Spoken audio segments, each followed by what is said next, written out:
I, your conquistador, Javier, coming at you live with the mightiest panel of them all. With me tonight, I have Y290. What's going on, Chad? Yo, what is going on, YouTube world? It is your boy Y290 here for an incredible episode of Oprah Boys Book Club. I can't wait to hop into issue number 3 of The Punisher by Garth Ennis and Steve Dillon. Definitely one of my favorite reads so far up into this point of the run. So can't wait to tell you what I think about it. I want to thank Javi for letting me be here, and I want to thank you guys for being here as always. As every 90holic knows, YouTube is 90. That is correct. And also with us tonight, we have Mr. D-Hyde himself. What's going on, Derek? Ooh, not a whole lot. Ready to talk. Welcome back, Frank. That's what we're here to do. We're the Oprah Boys. Right. That's what we're here to do. Oprah Boys. As the master himself said it, Y290, Chad. We will be talking about the Garth Ennis, Steve Dillon run. Welcome back, Frank, the Punisher, on tonight's episode of Oprah Boys Book Club. And if you guys are wondering what Oprah Boys Book Club is, it's much like Oprah's book club. It's where we can come together and read these stories and talk about them, because that's what we do, man. We go dive deep into these issues, and we touch on some of our favorite parts and why it makes such a good story. Yeah, definitely. And with us tonight on this episode of Oprah Boys Book Club, hanging out in the Conquistadork comic book chat, we have Hialeah Comic Bro. What's going on? Yo, what's up, Raul? Long time no see, brother. We also got the immortal Biggie Shack, the champ of comics. He's the universal comic book champ. What is going on, Biggie Shack, my NWO brother? I'm happy to have you here. And also joining us as well, man, Aggressively Relaxing. What is going on, man? A staple member in the community. It is awesome having you here, brother. Appreciate you joining us. And as Aggressively Relaxing says, it's awesome. That's what it is. That's right. Oprah Boys You're awesome. Is awesome for sure. So I'm excited, like I said, to talk about this issue. It's one of my favorite issues, definitely up until this point in the run. And I've read a couple issues past this, but this is still my favorite issue, I think. I don't know what you guys feel about it. I know Hyde has read this entire thing, so he might have some other issues that might be his favorite a little further down the line, but this has to be one of the top issues in this run. Would you not agree, Hyde? Oh, yeah, for sure. Yeah. For me, at this point, it all just blurs into one thing. It's hard to separate into issues in that way, but yeah, no, it has some of the coolest things in the series for sure. It's definitely one of the best. Yeah, definitely the lead up into this issue is insane. And of course, the guest appearance of the Daredevil himself, Matt Murdock, is also a great addition to this book. I think I'm with you there as well, Chad. This was definitely one of my favorite issues of this whole run for sure. Yeah, man, I just loved, I mean, even before we get to Daredevil, just how the issue opens up. Before we went live, I was just saying one of like my favorite panels up in this entire run so far from what I've read. I haven't read the whole thing, let me just mention that, but definitely one of my favorite panels up until this point of me reading this was definitely one of the few first pages of this book. It's the second page, actually. It's the second page. It is the second page. Yeah, it's the second page. We had a little bit of a recap at the end of issue 2. We had Frank. Oh, here we go again. Frank on his car phone call up Manucci and much threaten her and tell her that he's coming after her. And he just threw out her right hand man. Yeah, like you know, out the car. He's dead. He thought he was going to survive, but he got hit by the 18-wheeler, which was pretty brutal at the end of the last issue. And this issue, it opens up with that. And he's still making his way towards that. Oh, man. So that Amber Alert is real down here right now. Sorry about that, guys. Yep, sorry. Something's happening down here. I received it earlier. I'm probably going to hear it again from my phone if you guys just got that. But yeah, so as you guys see, it opens up. He's right where he left off. He's being chased down, but he don't care. He's got all the rounds that he's used. And then he finally, I guess, gets surrounded. And then he's like, what the fuck? Yeah. And then we get to the next page, which is my favorite page. He just comes out, flamethrower blazing, bro, when he's just the devil's by the horns. Bro. Steve Dillon, man. Awesome stuff, bro. That right there. Great angle work. Just a great pose. Frank with the flamethrower. Bro, awesome. Blazing. Comes out blazing. Exactly. Biggest shot. It's so perfect the way the flames trickle off of it towards the base. Like, it's such an amazing shot. Bro, it's phenomenal. I love it. It's, like I said, it's one of my favorite, and it's the entire page. So it's one of my favorite pages, let alone panels, in the entire book. Gotta give a shout out to those letters right there, the lettering right there. Yeah. Like some crazy high-pitched hiss or something. Yeah. Look at those flames, man. Shout out to Richard Starkings and Comic Crafts Wes Abbott on the lettering. Yeah. Good. Yeah, nice. Yeah. Shout out to them, man. Also, the Devil by the Horns title looks really cool too. And if you want real quick, you can this next page, it shows you the damage he's inflicted on everyone around him, which is awesome. And then straight to work, and just another great panel of Frank right there trying to go get Ma. So I like that's right. That's how the issue opens up. Just as you put it yourself right there, Chad. He's going after Ma. He starts off the issue just saying that he wants to draw her crooks out. He wants to kind of like dwindle the line a little bit so he can dwindle the line. He lights the line on fire, man. Like, and even a couple pages after that, like the Inferno just like engulfs, like it just becomes bigger. There's another panel where it just shows like, I don't know if you want to just show it real quick. So to Javi's point, he starts drawing everyone out in the next page here, right? And then it just the Inferno grows, bro. Like there's no way anyone that was there before survived that. Like, come on. Like, look at that. No, yeah, for sure. Those awesome. Three guys are and then just another great panel. Just you can tell that he's walking with a purpose right there. For sure. Shout out to Steve Dillon. All right. Shout out to Steve Dillon for sure. But yeah, like in like we were mentioning earlier, he's going after Manucci's army because he knows that Manucci has an army around her, and he kind of wants to draw them out so that way he doesn't have to fight them all at once. He goes to this like little hole, like this bar where they hang out. He lights, like he pretty much sets a whole bunch of rounds into their cars, and that brings them chasing after him. And of course, we get the whole flamethrower scene, this epic victory for Frank, as he has just this little mini killing spree that he has just succeeded in. Yeah, it's awesome. Of course, the guys are calling the crooks are calling him an animal for what he's doing, using the flamethrower. And I really like how Garth Ennis throws in this confidence, and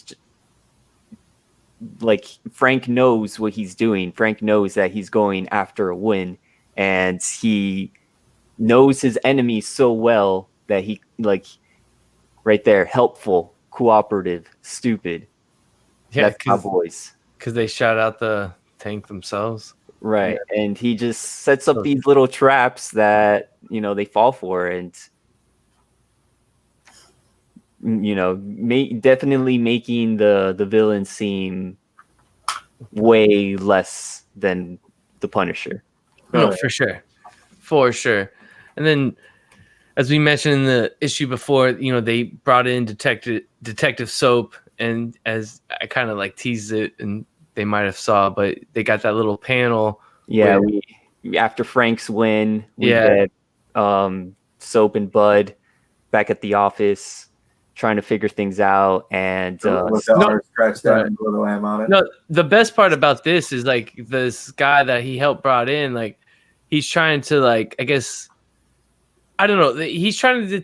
He's doing his job. He's a psychologist. Yeah, and he's bringing all this stuff to Detective Soap. Yeah, but Detective Soap is like, I don't need any of this to determine that Frank Castle is some psychopath that's killing criminals. You know what I'm saying? Yeah. Like you read this kind of like psychobabble as Soap between these two guys, and Soap at the what Bud has given him is this whole long like essay of the Punisher, and like just going into like his psyche. And I like the last paragraph, at least. He's like, in conclusion, he is the blackest night in the heart of the American soul. He is an avenging archangel, the terrifying embodiment of the Second Amendment, come back to haunt us all. And I was thinking in my head when I read that, I was like, what does that even mean? Like I was trying to like sort of put a meaning at what he was writing, and then Soap just answers it perfectly. Yeah. Soap just says, what what does it actually all mean? It doesn't mean anything. The way that Soap treats Bud here, he treats him just like a little kid. And a little harsh, and it kind of backfires a little later. Well, yes, no. Some foreshadowing. He's harsh in that he's not like being soft, but he's not like being mean. He's just saying, "Hey, this is what we have to do." He's treating him like a child. He's treating him like Soap doesn't or like Bud, excuse me, like he's just lost, and he's like lost his way, and he's like, "Oh, here, let me guide you in the right way. Let me pat you on the back a little bit."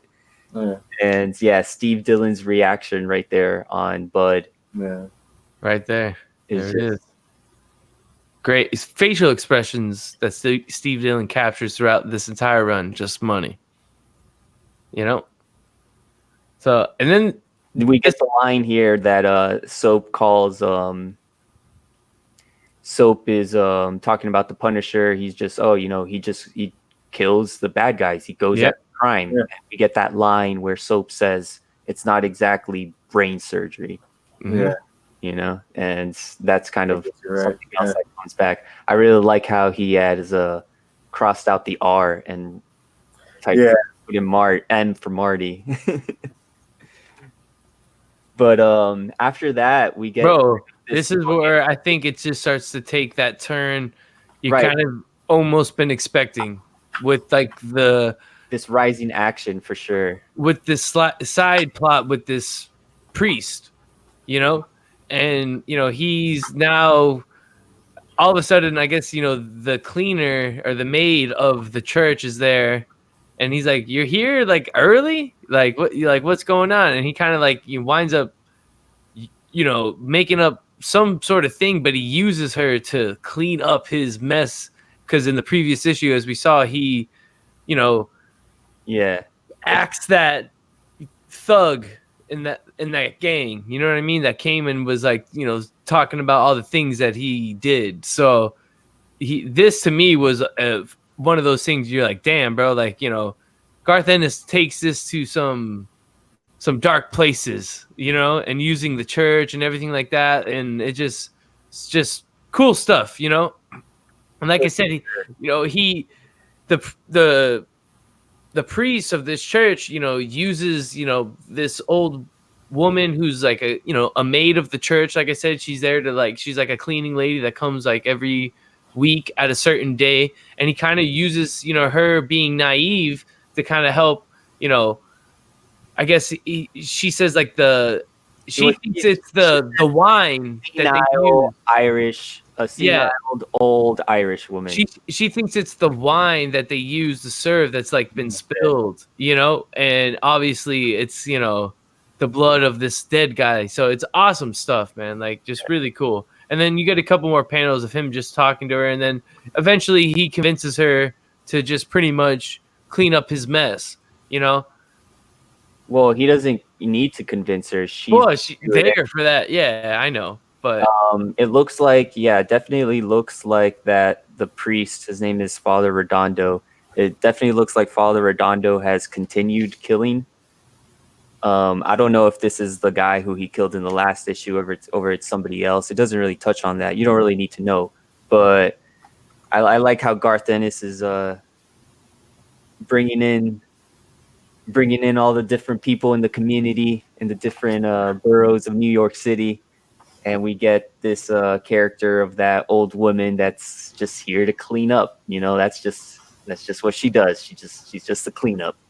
Yeah. There she is, right there. Yeah.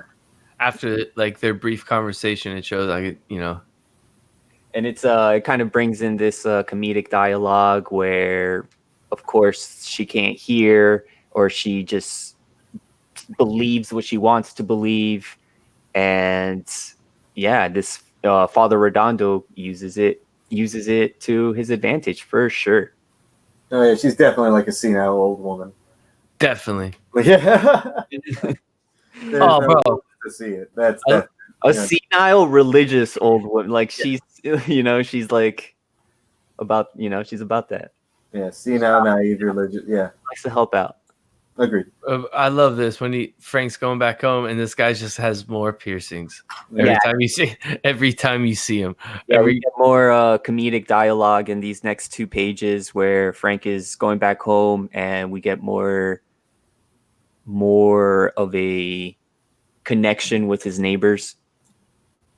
His makes neighbors. Such a dumb joke. I love it, but it's so dumb on this panel. Right there, dude. I have that in my notes. Yeah. Do they come in adamantium? Well, this is what's his name? Popo or I can't remember his name. Mr. Bumpo. Yeah, Mr. Bumpo. Yeah. Where I guess his toilet, and this is like the 4th toilet in I don't know how many months or how many days, but it's, do they come in adamantium? That new one is plate steel, Mr. Bumpo. You break it in, I don't know what we're gonna do. And we get Jane in the next page, or Joanne in the next page. Yeah, about the cookies. Yeah, and he's like, "Of course." But he did like the. We see all this yellow. It's Frank's dialogue. Yellow Frank. Yeah, these speech bubbles. And what is Frank thinking about when he's just going home, walking through his apartment, saying what's up to his neighbors, and what is he thinking about? He's just thinking about the mission, what he's going to do next. He's planning. He's thinking about his next move, and he hears about Manucci's brother, who we still haven't seen. This is issue number 3. We still haven't seen Manucci. So haven't seen Ma yet, yo. Yeah, we're still kind of amping up. I just like to call her Ma. Board. Yeah. We still haven't seen Ma, but we get a little bit of her brother here, Dino. And Dino has just been convicted for a multiple homicide. And look who's there. Lawyer, look who's there. Who is in charge of defending Dino. Punisher's favorite hero. Daredevil, Matt Murdock. Yep. If you want to go back to that newspaper, I like that. I went a little ahead. Sorry, I was trying. This thing's all over the place. It's all good. It's all good. Sorry, there's the newspaper. There it is. Sorry, right here. New family. So like the Nucci family actually went that far to go and hire Nelson and Murdoch. I mean, I'm sure, I'm not sure if they know that they have a connection. Obviously, I don't think Matt Murdock had revealed his identity then, but Yeah, I mean, it's super cool. social commentary right real there, quick. using Yeah, and then taxpayers' dollars. What was as that? I Derek? Real quick, Biggie Shaq, Kevin Nash in The Punisher as the Russian was pretty awesome. that was pretty epic, and It's ridiculous. I gotta shout out my man JB, Discovery Bay Comics. Yo, bro, thanks for hopping in, Yo, real bro, quick, what's man. going on? Discovery and Life with Two YouTubers. What's going on? Thanks for Hey, coming out. and just real quick, we'll just show it. So, as I mentioned earlier, Bud would have some rough moments in his life, and we see our boy detective. Right. We get this one. I want to take like a 10 seconds of silence right here. I'll All put right. the stage up. Yeah, Ready? man. So he walks in, and he did his thing, bro. So Poor Bud. yeah, man. Poor Doesn't Bud. even realize until that last panel, and it takes him like kind of a moment to look up and realize. Yep, and he missed all the signs. So if we can have a moment of silence for Bud.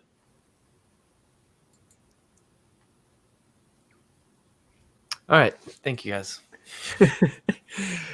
Yo, and then it gets But, to man, the best part of the entire issue, where it starts to go down after that. Ennis, yeah, man. But Garth Ennis, man, it's a Punisher comic. It's a Marvel Knights imprint, 2000s. Yeah. We were gonna get a little bit of grittiness. We were gonna get a little bit of jarring storyline, art, things of that nature. Of course, it's going to be violent, but it's going to progress a little bit above that. And I mean, it's dark humor to an extent. Yeah. But there is also some. It's definitely driving the plot forward. There's definitely some literary aspect to it for sure. Yeah. And yeah, man, just that darkness of it all, and just that contrast between Soap and Bud, and now Soap, who we touched on this last issue a lot, the man with bad luck, the man who's had a streak for bad luck is now just back at square one, Yep. partnerless. It's crazy. And what is going to happen next? Bro, the best part is this one. All right, so this where what happens next? It goes down. Finally, Before we get there, so we saw the newspaper. And Frank has this inner monologue, and he's saying he wants to go after Dino. Dino is going to the courthouse, and he has set up. The Punisher has set up a plan that when he's getting out of the car, this unmarked vehicle, he'll take the shot. There's going to be about 10 seconds of time where Punisher will have that the perfect shot. Yeah, the right time, the right opportunity to take his perfect shot. So he mentions that the real problem here isn't any of that. It's not his plan. It's not the shot. It's not the angle, whatever. It's the real problem is Matt Murdock. Yep. The guardian angel that follows him everywhere. Yep. So sure enough, as he's setting up, Punisher gets he's waiting for it. Look at his face. Yeah. Once again, let's just go back to facial expressions that Steve Dillon captures right here. Look at the Punisher's facial expression. Perfect. Just beautiful. You gotta love it. You got to love it. Right there. Almost impatient. And he knows it's coming. And then this is just, they turn around, exchange some words, and then come on, you guys know it's going down. Awesome. Bro, So beautiful panel, bro. And it's just what you would expect. Exchange of a couple words, and then it's going down. And then you get these awesome fight scene panels with great monologue and dialogue from the Punisher in his head. And then, he's had everything set up, bro. So you already know he came prepared with the plan. And then my favorite part about this entire thing is just the actual plan. And then this so reminiscent of that rooftop scene. You know, obviously it wasn't to this extreme, but this rooftop scene right here. So pretty much Punisher knows why Daredevil's there, and he tells him, look, bro, if you want to go ahead and stop me, there's one bullet in that chamber, and you can go ahead and stop me. I have it set up. That's the one thing that's free right now, and it's look at the way his hands taped up to the gun. So that's the only thing that he can do as he's chained up to this pillar right here, bro. Just Yeah, his wrist is chained up to one of the chains links over there. and then let's just show once again the facial expressions, the seriousness right there of the Punisher. And as you guys see, Joe Ryan Comics notification. What's going on, comic books NYC Kavi? Yeah, what's going on, Kavi, man? Thank you for joining us, man. I hope you're feeling better, brother. Yo, it's Javi and Kavi. What's going on? Yeah, man, Javi and Kavi. Gotta do a show together, bro. I think so. So, JK. yeah. Derek liked it. Yeah, no, that was hilarious. Derek, what'd you have to say about this, man? I know this part was. Oh, this part. What do you have do you remember when you first read it, or like? Yeah, I was just like vaguely. I just remember going, oh, holy shit! Yeah, for sure. Yeah, definitely. That's the reaction I had. 2002, 2003, like as a middle school kid, I was just like, oh my god.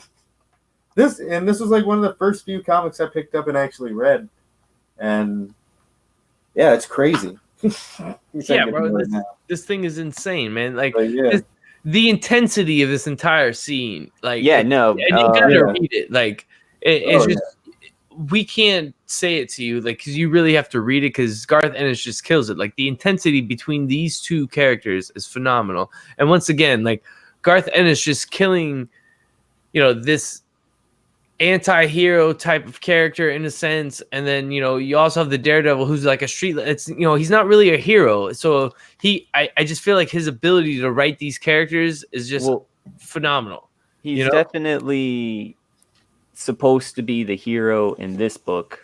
Definitely what Garth Ennis is doing is trying to definitely the contrast is crystal clear. Daredevil is on the side of the law, and Punisher is on the side of doing whatever it takes to kill criminals. Punisher's on, there's no law. He has his own, he's chaotic good. He has his own rules, bro. Yeah, he doesn't listen to anybody besides his own morals. So Daredevil is really trying to push this whole justice thing. Dino, when Dino faces his what's it called?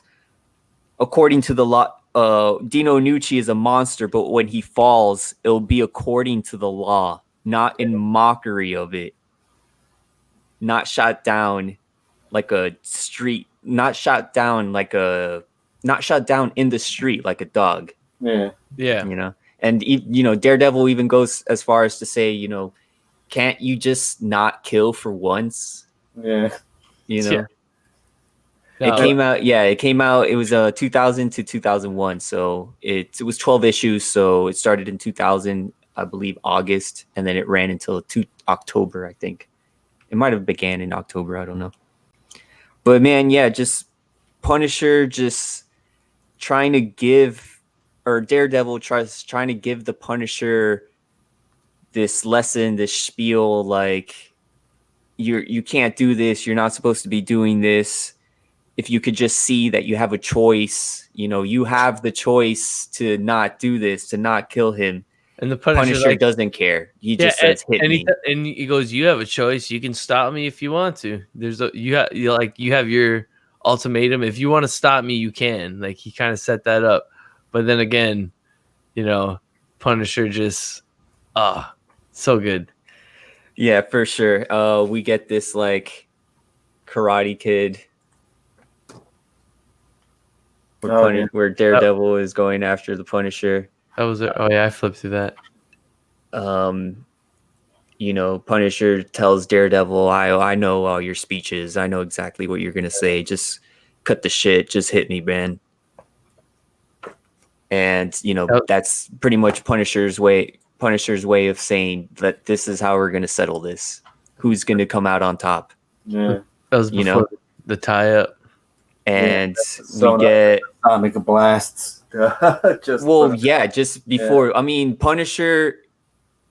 He tells him we get this dialogue of the Punisher, and he says like, "Yo, I'm letting Daredevil have this round. Like I'm letting Daredevil have it. Yeah, like I'm letting him beat him. Yeah, it's all just a setup. Yeah, he couldn't fight him toe to toe. Yeah, you know, he's not. He knows Punisher. Set him up, man. Punisher knows that Daredevil is not the enemy. You know, he knows that he's going to have to convince him one way or the other, and this is kind of giving him a little bit of an up on that. You know. I just love it when I guess Daredevil finally like tries to make his move. Yeah. And then I mean, Punisher says I haven't got a chance against him. Never do. So what does Punisher do? He uses the ultrasonics, as Derek mentioned. Yeah. And of course, Punisher has set up these. He has rigged these ultrasonics. He did it an hour ago before any of this. And that's where we get the tie-up. Yeah. We'll go back to the tie-up right here. Well, and then this is when, this is right before, I guess, the Punisher has his 10 seconds or so that he knows he's got to take a shot. And this is where Daredevil's got to make his decision if he's going to stop Punisher from killing this mobster. Yeah. Right. Then, one shot, one bullet. What's going on? 84. Oprah Boys. What's going on, up? Kenny? Sorry I'm late. I just wanted to at least pop in and say what's up. Man, yeah, we're in the best part right now. Yeah, bro, not to worry, man. So, Kenny, what do you think about this, bro? What this rooftop scene, the artwork, the intensity? You can just cut the tension with a knife between Punisher and Daredevil. I feel like within these panels, man. The intensity for sure. If there's anyone that knows about intensity, it's Macho Head. Yeah. I've said it before that Daredevil and Punisher have maybe one of my favorite dynamic in comics. For sure. And yeah, like as soon as Daredevil was trying to preach to him about, bring him in by the book and this and that, he's like, I've heard this speech a million times, dude. Like, it's just over. And putting him in that predicament. Like, if you want to stop me, you're gonna have to shoot me, right? Where he ties up his hand. So right, he because Daredevil was telling the Punisher, you have a choice. You have the choice to not kill or to kill. And, Punisher ties up Daredevil and he throws that right back at him. He's like, okay, that choice you were talking about, go on. Yeah, man, it's fire. I know you guys were mentioning like the facial expressions throughout. Like it really. The best. I was going to bring that up just now. Scenes are highlighted with that. When he goes to click, and I like how you can see like the revolver. It looks like it's loaded with those two in the chamber right there. Mm-hmm. Right. For sure, the art. We haven't really dug too much on the art, but the expressions for sure have just been super on point. He tells him, "Here's the car." Like he's just letting him know he's about to take his. He's giving him the rundown, and each of the shot. Like he's rubbing it in, bro. Yeah, and then sure enough, Punisher takes his shot, and then takes out. Yeah. But Matt. After that, bro, just so good. And it's cool that they don't show it, right? I don't think they show the shot land. They don't show the shot like actually hitting Dino, but they show Punisher take the shot. Yeah. Oh, and he hit Dino. Yeah. Oh, yeah. He hit Dino. It was a peach of a shot. Yeah. I had to. There is definitely no problem with the Punisher's plan at all. All he knew he had to do was overcome Daredevil. And once he was able to do that, then he was able to complete his mission. And that's honestly all that Punisher has been trying to do since the first issue of this book is get closer to Nucci, to Ma. To Ma, I like to call her Ma. To Ma. Ma. And he's just The meatloaf. this little victory. You know, he had the little victory in the beginning, and then just another sweet little victory for Frank. And just like that, he's one step closer. And you might be thinking, oh, you know, Punisher's just killing. Like, why doesn't he just go right after Ma, like right now? But he's just drawing her out, you know? That's what he wants to do, yeah. He's drawing her out. He's making it easier for himself to get that win. Yeah. I got that shot back up, by the way. For sure. Yeah. Just awesome. As he whacks someone. Bro, he whacks and then he whacks Daredevil. And then just black panel. Bam. With a little smoke. Steve Dillon. And it's great how that ends with Daredevil pulling the trigger, right? Daredevil pulls the trigger. Click. And he's like, at the end. Yeah, right there. Right. Yeah. That is just the facial expression right there too. Yeah. He's like, ooh. Yeah, perfect. It's like a dumbfounded, stupefied look. Oh. It's perfect, man. So like I just threw away all my morals and nothing happens. Yeah, exactly. So good. Yeah. And then this is pretty much the end of the issue, and then it just wraps up with, you know, of course, another one of these. You know, I'm always gonna go back, Chad. Every time you go forward, I'm always gonna go back. That's fine. But I'm just saying this is where the issue, you know, wraps up, and where it's, I think, you know, for those that are reading it, it's bringing, you know, this subplot in, or now it seems to be the main plot, I think, coming to light with this, you know, priest, you know, because of course, Punisher's on this mission with Ma, but obviously this is leading to something else. And that's exactly what this last panel and page feels to me. And I just also love the expression of the priest here. Because he's pissed that we got another guy. The way he makes the dialogue for the homie is great. Oh yeah. How he writes that. I want to be confessing, know what I'm saying? Yeah. It's super like, yeah, if I do this, everything will be fine. It's like, yeah. Oh, yeah, I killed someone. This is cool, right? Confession's fine. Cool. Yeah. Shout out to Jeff. What's going on? Thanks for joining, bro. But yeah, I haven't seen the Daredevil show, the Netflix show, but I guess this was like one of the scenes that they took from the comics, and they kind of brought into the Netflix series. Yeah, I mean, not exactly like this, but it was something more aligned. You know, you can tell it was definitely, if it wasn't inspired by this, I don't know what it was. Oh no, it definitely was. It's almost the same thing, man. I remember watching it and being like, this is straight up that, and I was like pretty happy about it because it's very much the same exact thing. I really like this this contrast between Daredevil right here. It takes up like this whole big old speech bubble to Daredevil just kind of like trying to explain himself, and then Punisher's retort is just like, they both end the same way, like, don't you see? This is my reasoning, don't you see? And then Punisher's just like, yeah, but every minute he's on the street, he makes me sick, don't you see?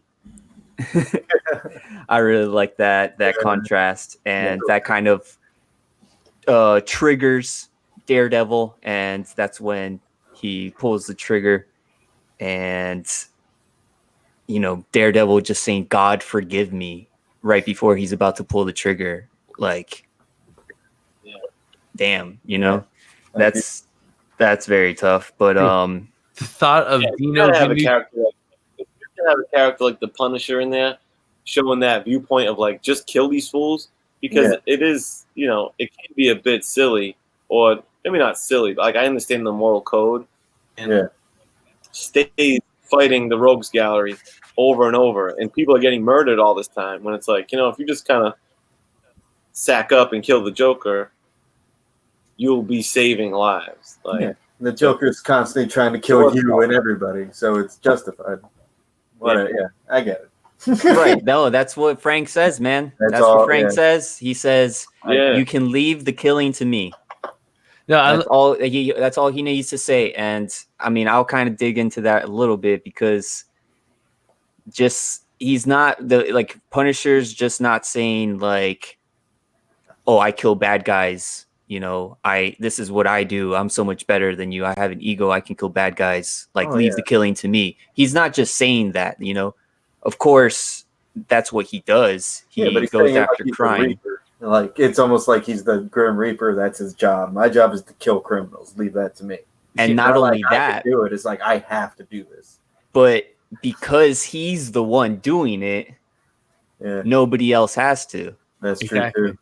Yeah. Right. Daredevil. Yeah, he respects the code. Yeah. Daredevil was literally about to shoot Frank and kill Frank. And just like Frank is always throwing things back at people, he throws that back at Daredevil. He just says, leave the killing to me. Like, you're really going to shoot me over this scumbag just to say, morality is correct and justice is correct. And, just leave the killing to me. You don't have to do it. You don't even have to think about it. You don't even have to worry about it. You don't even have to dip your toes in it. Yeah. I'm the one to do it. And to your point earlier, Javi, he goes, the thought of Dino Ganucci living one more minute is enough to drive me insane. Don't you see?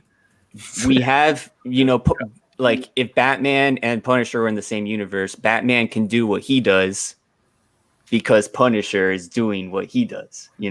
It's kind of that. Yeah, you nailed that. That's cyclicalness. Yeah. But yeah, man, that's definitely that issue right there. Welcome back, Frank, number 3. I mean, we did get a little bit of depressing there. I mean, like the 2 YouTubers was saying that this was a sad issue, but it's a sad. We're praising we're praising the darkness of it, and no, for sure, it's not dark. It's more than that. It's in this darkness there is light, and that's like the writing is so good, the art is so good, it flows so well together, and we're really digging deep into it, so it might sound a certain way, but it's just classic, man. It's classic Punisher. Garth Ennis is I think he killing it. Knocks it out of the park, and the artwork as well. Guys, I have have to jump. I'm getting the countdown for the graders notes situation. Yes. Like I said, I wanted to at least hop in for a few minutes, hang out with you guys. Oprah Boys representation. Oprah Boys. And I'll catch you guys soon. Great show, y'all. Yeah, man. Yeah, man. Yeah, we'll see you on Graders Notes, man. Yeah, we'll hop in the chat as soon as we're done, man. Thanks, brothers.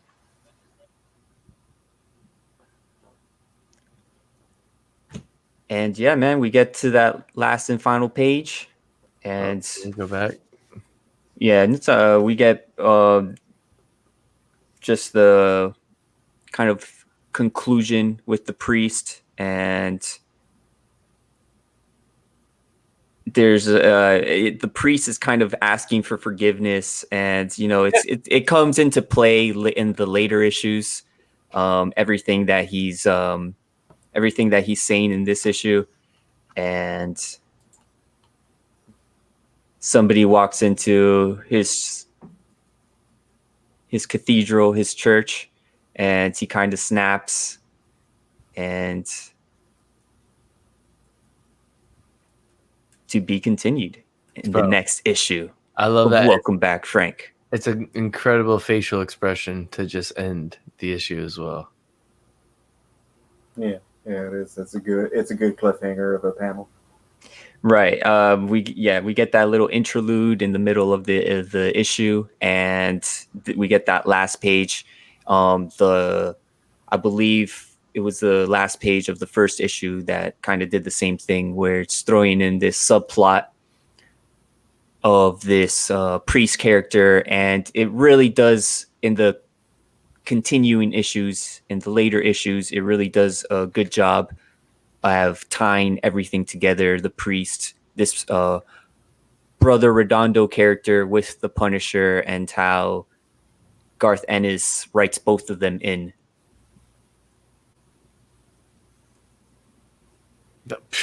Just Father incredible. Redondo. That's what happened. Father That's why- Redondo. that's something was wrong. I'm like, no. Brother I'm Redondo, working not out. Brother Redondo. Yeah. Father Father- Redondo. Father Something was Redondo. gunking up my brain, and that was it. All right. Father Yeah, Redondo. because it's it's like these two aspects, or these two forces, that are both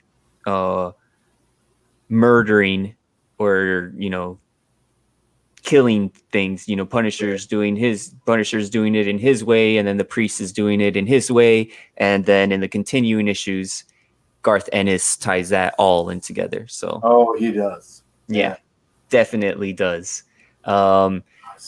Definitely a cool book, Biggie, for sure. Welcome back, Frank. Issue number 3. Awesome stuff. My favorite Garth book Ennis, so far in the run. Steve Dillon, Jimmy Palmiotti. Guest appearance by Daredevil. Great issue. And coming up next, on the next episode of Oprah Boys Book Club, we will be going deep into Issue 4. issue number 4. And we may switch up the channel on the next episode of Oprah Boys Book Club. What channel do we want to go to next, guys?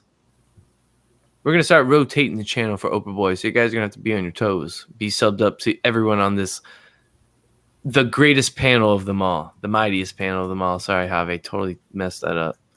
It's all good. It's synonymous. It works out. But, I mean, we'll do it on D-Hide's channel if he's down, or we'll do it on Y290's channel if he's down. But we'll keep everybody posted. We'll let everybody know. We'll figure it out amongst ourselves. And then we'll go from there. Oprah Boys Book Club. Oprah Boys! And after we finish this Welcome Back, Frank, Garth Ennis, Steve Dillon run, we definitely will be going into another series. So if you guys have any recommendations, let us know. We'll go ahead and check it out. Go ahead and read it. Yeah, anything you want to, you want to hear us talk about. So throw it out there.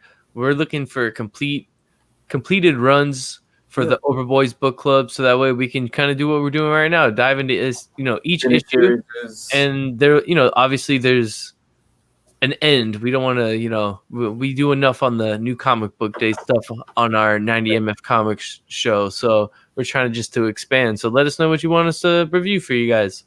Like, yeah, if you have some indies or some just obscure books or some just like underground titles, or just something that was really good and something that was really hot that has just kind of fallen through the cracks, or something that's super popular that you kind of want to revisit, let us know. We are all about it. This is what Oprah Boys Book Club is all about. Just getting together and talking about some comics that we've read, going deep into them, and doing some deep diving in the writing, the art, the plot, etc. I want to thank the mightiest panel of them all for joining me on this episode. For having us. Y290, Chad, 90 MF Comics. Thank you, brother. YouTube is 90 for all the 90 holics in the chat. And I might be going live a little later tonight with Highly a Comic Bro, because we went comic book hunting. If I don't go live tonight, we might go live tomorrow. Who knows? I do want to possibly get something to eat after this, so maybe I also don't want to miss out on Graders Notes. So yeah, I might. They usually run long, so I know, but maybe we'll just go peep a little Graders Notes, and then we'll peep. We'll go live just for a real quick comic book day haul that me and Lucha had. It was a ton of fun going hunting with him today. He took me to spots I haven't been to yet, so thank you, brother. He A-okayed me, of course, like this guy would. Like, I thank you for that, but at the same time, screw you for that. And then I love you, brother. Thank you, man. And you took me to an awesome place to eat. So we'll talk more about that when we go live. We'll probably just do it a little later, Javi. But I want to catch a little bit of the Graders Notes before we go live. So I'm sure we'll be all in that chat. So we'll see everyone in that chat. Go check out Mr. Miracle's channel as we get into Graders Notes. Hey, thanks for the heads up. Taylor Swift is live right now. Woo! she's our competition. Awesome, man. Derek, I know you got the world according to Frank. Yeah, I'm going to be doing a late night World According to Frank tonight, I believe. Sometimes after midnights. Oh, whoa. Hey, I'll be there, man. Catch me All in the right. chat. I'll catch you there. It's If gonna you be guys are not, only. if you guys aren't subbed up to Derek Hyde's channel, go sub him up. He has some great content, and when he goes live, it is amazing. It is some great talks. So go check it out. Well, thank you for having me, Javi, man. I appreciate you having us on, man. I'd like to thank everybody in the Conquistadork comic book chat, everybody who was here hanging out, Life with Two YouTubers, Immortal Biggie Shack, Hialeah Comic Bro, JB Discovery was here, Comic Books NYC was here, Aggressively Relaxing was here, Comic Head 84. Thank you, everybody, so much. We'll catch you on the next episode of Oprah Boys Book Club. Oprah Boys!